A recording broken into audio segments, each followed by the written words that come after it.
కూటమి ప్రభుత్వంలో మంత్రులు, ఎమ్మెల్యేలు, పార్టీ నేతలు విచ్చలవిడి అవినీతి దోపిడీకి ఈ ప్రభుత్వం పట్టా రాసిచ్చేసిందని శాసనమండలి విపక్ష నేత బొత్స సత్యనారాయణ మండిపడ్డారు.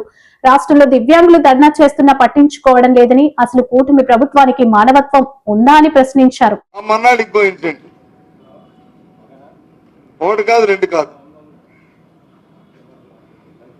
ఒక మంత్రి మీద కాదు, లేకపోతే ఒకరి మీద కాదు,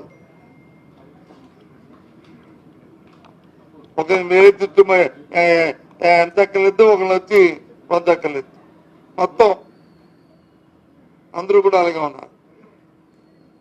ఆరోపణలు అయితే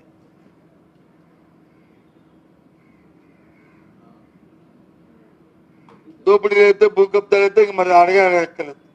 అవకాశం వరకు దోచుకు తినేస్తారు, పెద్ద స్థాయి నుంచి కింద స్థాయి వరకు.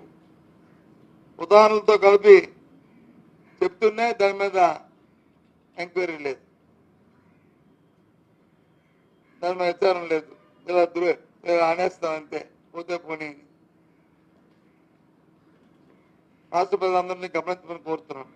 ఈ ప్రభుత్వం తాలూకా వ్యవహార శైలి ఎలాగుందో,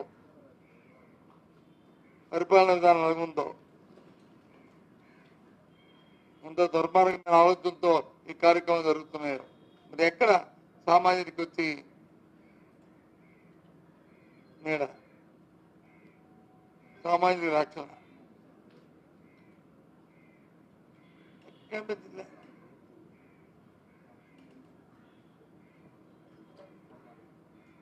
ప్రభుత్వంలో ఒక ఎస్ఓపి ఉంటుంది, బిజినెస్ రూల్స్ ఉంటాయి. ఎవరు ఏ పనికి వచ్చి దాన్ని జీవో ఇవ్వాలి, లేకపోతే ఒక వాళ్ళకి ఆర్డర్స్ ఇవ్వాలి, ఏ కార్యక్రమాన్ని ఎవరు చేయాలి, ఎవరి పరిధిలో ఏ స్థాయిలో ఆ పరిధిలో చేయాలి, అది జిల్లాధికారులు చేయాలా, లేకపోతే రాష్ట్రంలో సెక్రటరీ చేయాలా, లేదు మంత్రుల్లో దానిలో అది చేయాలా, లేదు ముఖ్యమంత్రి కార్యాలయం చేయాలా అని బిజినెస్ రూల్స్ ఉంటాయి.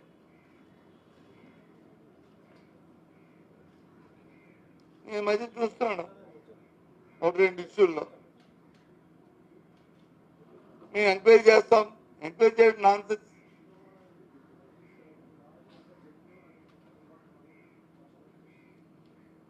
ఎవరు ఎంక్వైరీ చేయాలి? ప్రభుత్వం సంబంధించిన అంశం అయితే, అంటే ప్రభుత్వం అంటే మీన్స్ మంత్రి గారు సంతకం పెట్టడం అది కాకపోతే ఎంక్వైరీ చేయండి, తప్పు కాదు.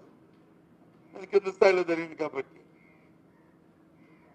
లేదు సెక్రటరీ స్థాయిలో జరిగితే, కింద స్థాయిలో జిల్లా స్థాయిలో జరిగితే సెక్రటరీ ఎంక్వైరీ చేయడం తప్పు కాదు. మంత్రి స్థాయిలో జరిగింది వచ్చి మంత్రి ఎంక్వైరీ చేస్తానని చెప్తారు, అంటే చెవులో పువ్వు పెడతారు. సెక్రటరీ స్థాయిలో జరిగింది వచ్చి నేను ఎంక్వైరీ చేస్తాను లేదు. సెక్రటరీ స్థాయిలో ఎంక్వైరీ నాన్సెన్స్. జిల్లా కలెక్టర్ స్థాయిలో జరిగింది వచ్చి జిల్లా కలెక్టర్ ఎంక్వైరీ చేస్తానంటే ఆయన సంతకం పెడితే ఆయన ఎంక్వైరీ చేస్తానంటే ఏ ఒక్కరి మీద ఈ 14 నెలల కాలంలో ఈ వచ్చిన ఆరోపణలు ఎవరి మీద ఒక్కరి మీద చర్య తీసుకున్నారా చెప్పండి. అంటే ఎవరిని మధ్య పెడదామని, ఎవరు ఇంకా దోచు తినేద్దామని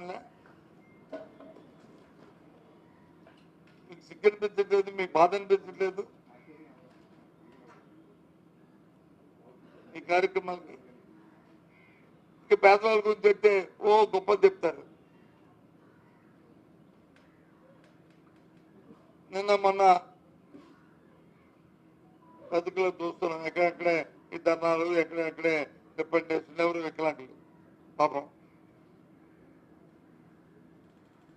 వాళ్ళ మీద వచ్చి వాళ్ళకి ఇచ్చిన డిజేబుల్ పెన్షన్ లో ఎంక్వైరీ జరుగుతుంది. ఎంక్వైరీ అర్హులు లేని వాళ్ళు తీస్తే అర్హులు తీసుకుంటే మాకు అభ్యంతరం లేదు. అర్హులు తీస్తే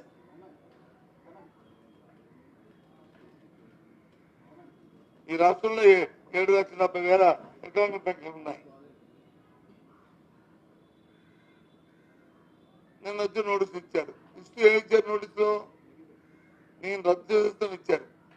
ఇగో నీ పేరుకి ఇస్తూ మీరు వెళ్ళి మళ్ళీ పెట్టుకోమని దాంట్లో రాయొచ్చు కదా. ఇగో నీ తాలూకా చేస్తామే ఇంత వచ్చింది, నువ్వు వెరిఫై చేసుకొని నువ్వు దరఖాస్తు మళ్ళీ వెరిఫై చేసుకుని పెడితే నీకు ఉంటుంది, లేకపోతే లేదు. స్టేటేనే అరువులేని వాళ్ళని, బతుకు తీయడానికి బతుకుతున్న వాళ్ళని ఈ రకంగా వికలాంగుల్ని తీయడం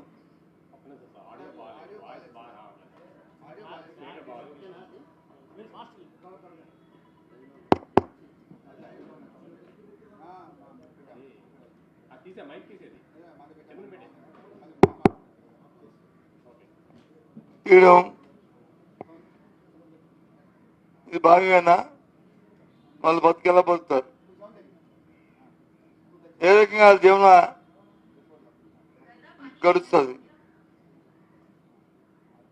అంత దుర్మార్గం ఏంటిది? అంత మానవత్వం ఉందా? చూస్తున్నాం మనం. నిన్న మొన్న పత్రికలో ఫోటోలు చూసాం. మళ్ళీ దాని మీద వచ్చి కథనాలు, ఒకళ్ళు వచ్చి చూపెట్టారు, ఒకళ్ళు అలా చూపెట్టారు, ఒకళ్ళు చూపెట్టారండి.